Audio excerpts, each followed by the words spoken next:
Voilà, bonjour à tous, très heureux de vous retrouver sur le net après un petit moment comme ça d'absence.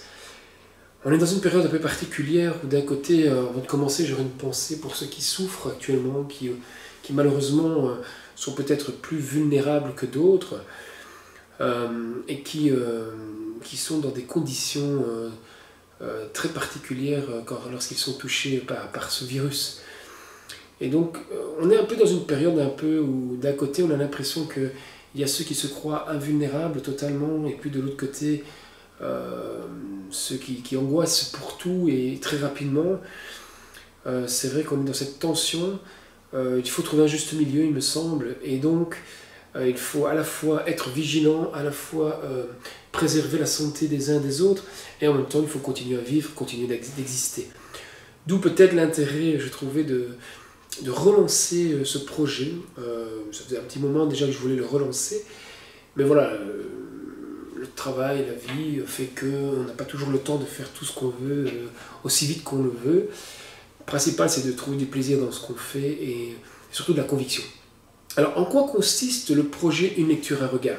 Ça, c'est peut-être le point le plus important aujourd'hui, c'est que Une lecture à regard, finalement, c'est l'adaptation d'un projet que j'avais déjà commencé sous format radio il y a quelque temps, mais qu'il m'a semblé bon de revoir et d'adapter de manière un peu plus visuelle. Alors, deux possibilités, c'est pour développer ce projet.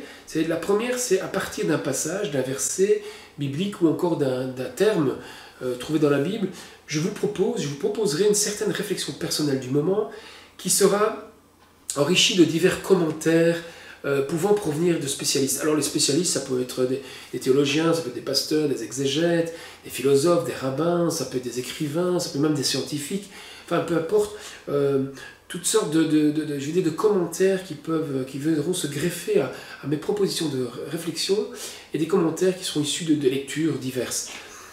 Ça c'est une première manière de faire.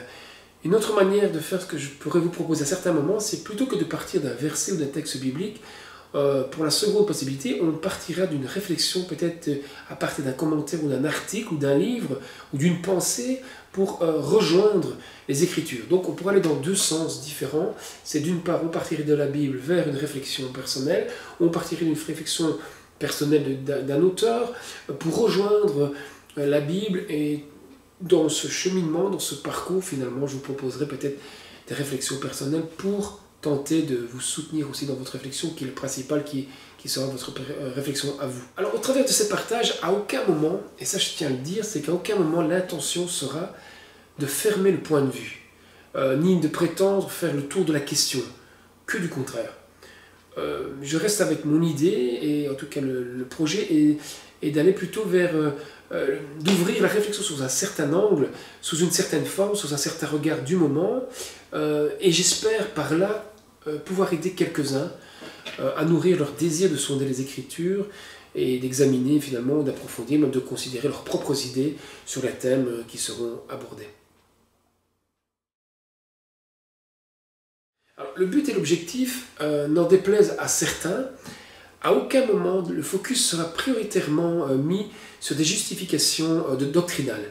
Alors c'est pas du tout mon objectif, il y a des gens qui sont spécialisés pour ça, plus spécialistes que moi, et qui feront ça bien mieux que moi. Et je pense que dans beaucoup de communautés chrétiennes, vous trouvez déjà ce genre de réflexion, en tout cas ce genre de message. Mon but à moi reste le soutien à un développement spirituel personnel à partir du texte approché. Alors l'objectif, ce sera d'en dégager des pistes nourrissantes et préservant notre sens moral, notre questionnement éthique, alors que ce soit une éthique de conviction, une éthique de responsabilité à certains moments, sera finalement de nourrir et de préserver notre réflexion spirituelle relative finalement à notre représentation de Dieu ou à notre relation avec lui-même, mais aussi je veux dire, une ouverture à notre raison d'exister finalement, nos raisons existentielles. Donc le sens de la vie est celui que l'on donne à notre existence. Voilà un peu ce qui sous-tend un peu ce projet.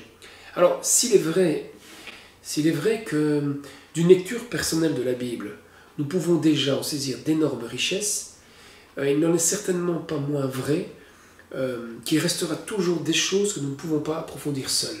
Ça reste une conviction.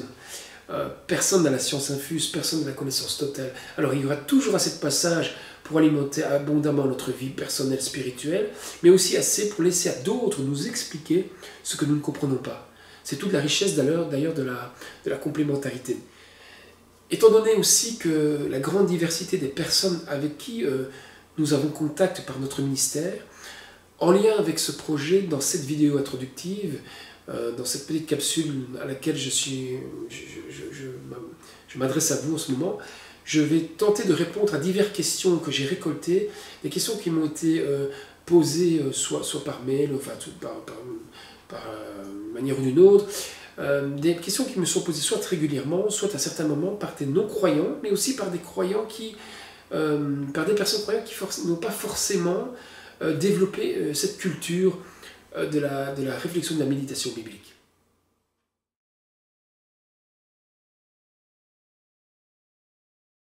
Pourquoi un intérêt majeur pour la lecture de la Bible? Je dirais d'abord, c'est avant tout, la première raison, c'est parce que je suis devenu chrétien. Et en devenant chrétien, c'est en devenant chrétien finalement que le désir d'approfondir ma foi en Christ m'a conduit inévitablement à la méditer. Pour prendre une simple comparaison, on ne peut pas prétendre par exemple être sportif sans faire du sport. On peut aimer le sport, en connaître l'organisation, en connaître toutes les règles, mais ça ne suffit pas pour être reconnu comme sportif ou se déclarer soi-même être sportif. Ainsi, je pense que vous serez d'accord avec moi, ainsi on peut dire aussi que tous les sportifs ne choisissent pas non plus la même activité, mais ils ont un point commun. Et le point commun, c'est qu'ils en pratiquent au moins un tous couramment. Et finalement, on dirait que pour un sportif, c'est la pratique qui justifie l'appellation de sportif. Eh bien, de la même manière, ce qui détermine que je suis chrétien, c'est ma foi en Christ. Et cette foi me conduit à de la pratique. Et sonder et méditer les textes bibliques est pour moi une des pratiques constituant le fondement de la foi chrétienne. Je ne peux pas m'imaginer avoir foi en Dieu, avoir foi en Christ, sans approfondir les écrits qui me témoignent de Dieu, qui me témoignent de Christ. D'ailleurs, il y a ce principe spirituel qu'est la méditation des textes bibliques est suggéré et encouragé par la Bible elle-même. Il y a un texte dans Romains 10, 17 qui dit « La foi vient de ce que l'on entend, et ce que l'on entend vient de la parole de Dieu. » La méditer, ce n'est pas une fin en soi non plus. Je veux dire que le but, c'est pas de méditer la parole pour la méditer, mais la méditer, c'est un des moyens essentiels au maintien et au développement d'une vie spirituelle enrichie par la parole de Dieu. Méditer la Bible, finalement, c'est se disposer à rechercher le message que Dieu veut transmettre à l'humanité au travers des Écritures. Il y a un autre texte que Jésus reprendra au moment de la tentation, mais qui est aussi retrouvé dans le Deutéronome, c'est « L'homme ne vivra pas de pain seulement, mais de toute parole qui sortira de la bouche de Dieu ». Et j'aime bien la version du rabbinat français qui dit « L'homme ne vivra pas de pain seulement, mais de tout ce que produit le Verbe du Seigneur ». Alors, comme pour sa dimension physique, l'homme est invité par la Bible à nourrir sa dimension spirituelle. C'est une nécessité pour son âme. La question est donc plutôt, de quoi la nourrissons-nous? De quoi nourrissez-vous votre âme? Même parmi ceux qui fréquentent une communauté chrétienne, parfois, la difficulté, c'est qu'ils n'ont pas ou ils n'ont plus l'environnement offrant des outils, des moyens destinés à approfondir les Saintes Écritures pour ainsi développer une réflexion biblique personnelle. Beaucoup de gens vont à l'église, ils sont enrichis par des prédications, ils sont enrichis par des messages, mais non pas ils ont le désir de vouloir approfondir les textes, la Bible, mais ils n'ont pas les moyens, n'ont pas les outils, n'ont pas forcément des études bibliques à proprement parler. Donc c'est donc pour contribuer un peu, je veux dire quelque peu modestement, à ces manquements que j'ai eu envie de mettre ce projet sur pied.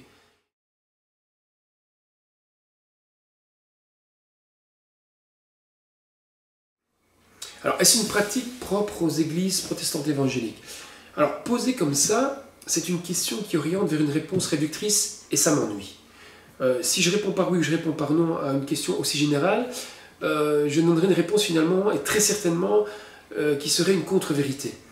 C'est illusoire, il me semble, de croire qu'intégrer une église ou même simplement fréquenter une communauté appartenant à la grande famille protestante évangélique, que simplement ce fait garantirait que toute personne soit aidée et formée convenablement à méditer à partir des textes bibliques.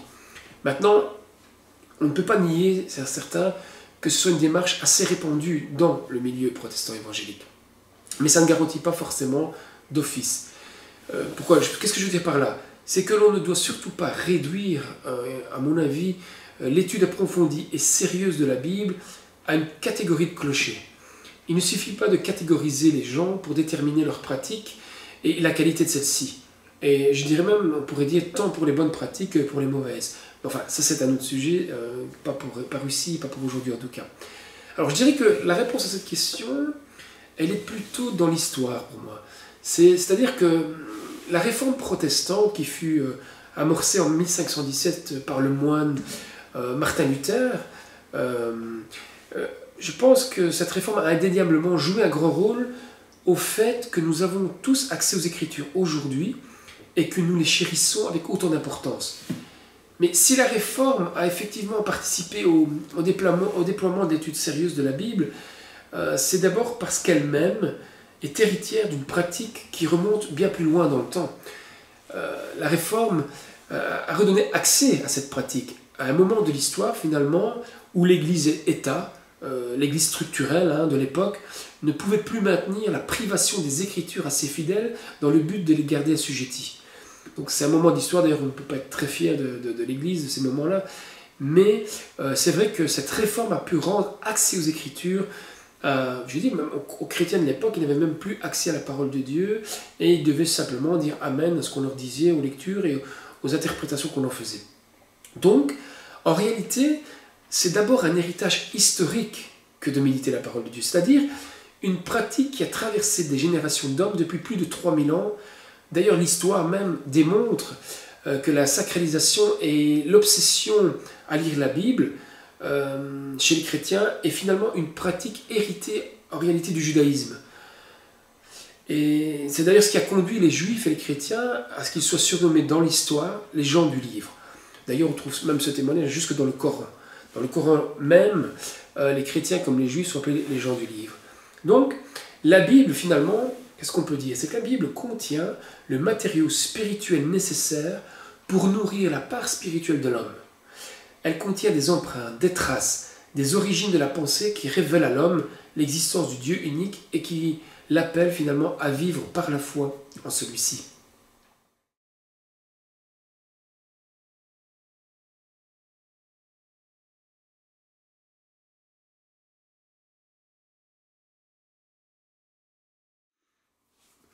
Alors honnêtement, très rarement.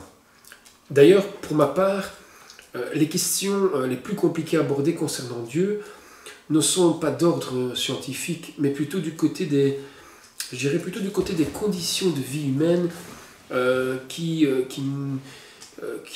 se lient à un sentiment d'injustice qui peut être ressenti à certains moments. Notamment lorsqu'on aborde la question de la souffrance, la question du handicap, la question de la maladie, la question des cancers, etc. Donc, le conflit entre science et foi est aujourd'hui, à mon sens, dépassé. Je pense qu'en vérité, ce conflit n'a plus vraiment lieu d'être. Bien évidemment, d'un côté comme de l'autre, il reste toujours des esprits fermés aux différents savoirs et animés d'un plaisir de réfutation systématique. Mais si chaque discipline, en réalité, si chaque discipline reste dans sa sphère de compétence sans chercher à vouloir répondre à la place de l'autre, ces deux disciplines que sont la foi et la science sont bien plus souvent parallèles, voire complémentaires que contradictoires. La science, elle, d'un côté, apporte des explications en répondant à la question du comment, comment les choses fonctionnent, comment se structurent-elles, comment ça se développe, la matière, les choses ou les êtres vivants, enfin c'est un peu tout ça. Alors que la Bible, elle, de son côté, éclaire plutôt la question du pourquoi. Pourquoi en deux mots, c'est-à-dire du sens, de la destinée humaine, des fins dernières, enfin tout. Donc d'un côté on a la question du comment et de l'autre côté on a la question du pourquoi.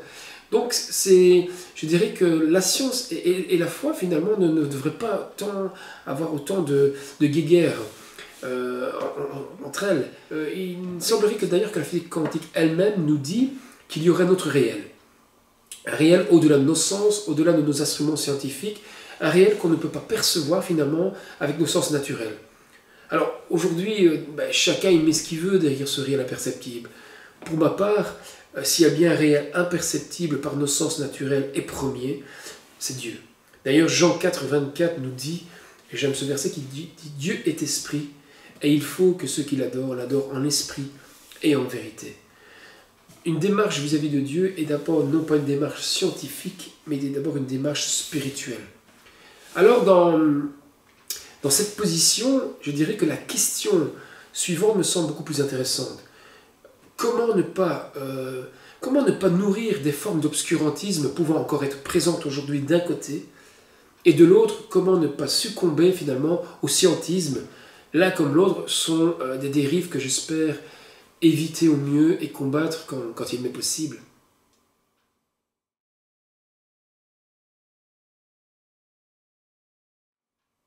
Alors, il y a deux choses qu'elle m'apporte et qu'elle apporte pas qu'à moi, mais je pense à beaucoup d'autres personnes qui méditent la Bible régulièrement. Premièrement, la Bible est ma nourriture spirituelle principale. Elle n'est pas la seule, elle n'est pas ma nourriture, mais elle est ma nourriture première en ce qui concerne finalement le développement de mon éthique de conviction. La deuxième aussi, c'est que deuxième chose, c'est que je dirais qu'en la méditant avec sérieux, dans la corrélation finalement entre ce qui m'est donné de saisir par l'esprit et les compétences d'autres, donc des compétences exégétiques et herméneutiques de biblistes spécialisés, je découvre finalement que la Bible m'enseigne une vision du réel et une autre manière d'interpréter celui-ci. Elle m'enseigne et répond d'ailleurs à cette soif de sens, à ma raison d'être ici sur terre, à mon désir et à ma volonté d'exister.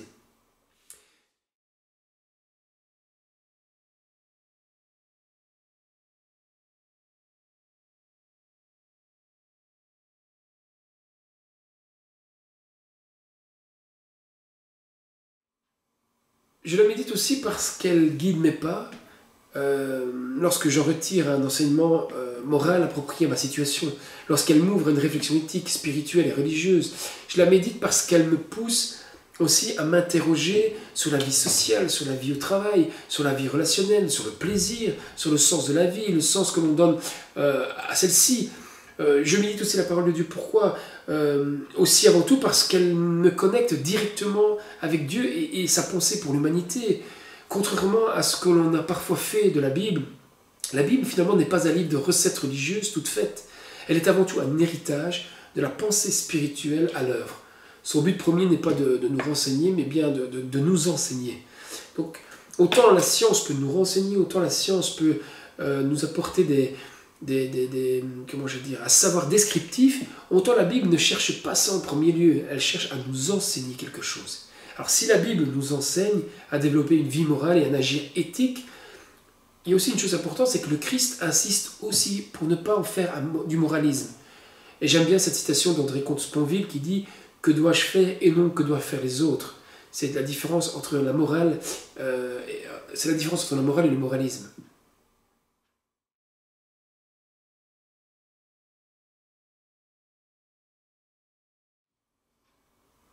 Alors cette différence, ça me vient de la lecture d'un livre écrit par Jean Flory, Genèse ou l'Antimythe, un livre très intéressant et préfacé d'ailleurs par le pasteur et professeur de philosophie André Dumas.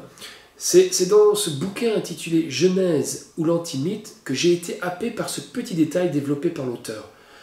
Jean Flory, décédé en 2018 à l'âge de 82 ans, cet auteur était historien, théologien et également chercheur et spécialiste de l'histoire médiévale.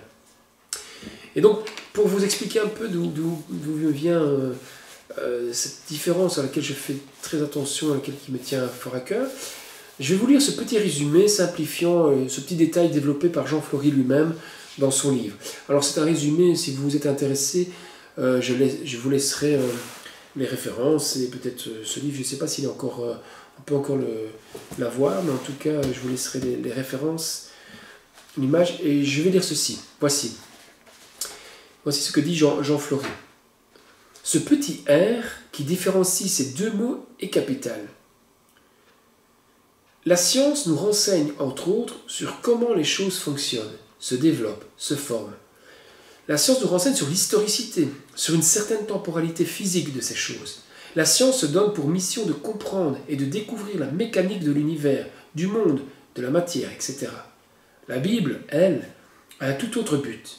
Elle nous enseigne la raison d'être de cette matière en partie accessible et étudiée par l'homme. La Bible enseigne sur l'origine de la raison de notre existence. En vérité, dit Jean Flory, la science ne fait pas de théologie et la théologie ne fait pas de science. Ce sont les adeptes de ces deux disciplines qui, au nom de leur opinion idéologique, se permettent de franchir la frontière, d'envahir le savoir de l'autre sans tenir compte de la culture de celui-ci. Si chacun reste dans son champ de compétences, sur son terrain, le conflit n'existe pas. Certes, la foi s'appuie effectivement sur des faits rapportés par la Bible. La Bible nous renseigne certaines choses, mais elle ne cherche pas à nous documenter sur l'exactitude minutieuse de ce qu'elle informe du côté de la matière. Si elle donne des renseignements de nature scientifique ou historique, nous parlons de la Bible, ceux-ci sont donnés pour poser le cadre dans lequel vient se fonder, se concevoir l'enseignement et la réflexion spirituelle. Maintenant, quand bien même elle ne vise pas l'exactitude scientifique, elle ne peut s'appuyer sur des faits inexistants, sinon la foi et l'espérance reposeraient sur du vide. Il est essentiel de tenir compte de cette distinction, je pense, pour accueillir l'enseignement spirituel des textes bibliques sur la création notamment. Il va être question de création par la suite, et ainsi on peut éviter par là de glisser sur une réflexion scientifique qui n'en est en aucun cas le but visé par l'auteur. Trop de gens ont voulu prendre parfois les deux premiers textes de la Bible pour en faire une étude scientifique. Jean Flory, comme d'autres auteurs, comme d'autres théologiens, font bien remarquer que l'auteur biblique, en l'occurrence ici, on pourrait, selon la tradition, parler de Moïse qui écrit la Torah, les 5 premiers livres, n'a pas pour objectif d'en faire un enseignement ou de donner des renseignements scientifiques, mais bien d'en faire un enseignement spirituel. Et donc, dans ce petit R, dit Jean Flory, ce petit R qui différencie ces deux mots, se tient tout l'abîme qui sépare deux conceptions de la révélation du réel, que sont d'un côté la science et de l'autre côté la foi. Donc la science et la foi ne sont pas forcément opposées, mais elles peuvent être bien souvent très complémentaires et donner chacun un angle du réel, un point de vue finalement.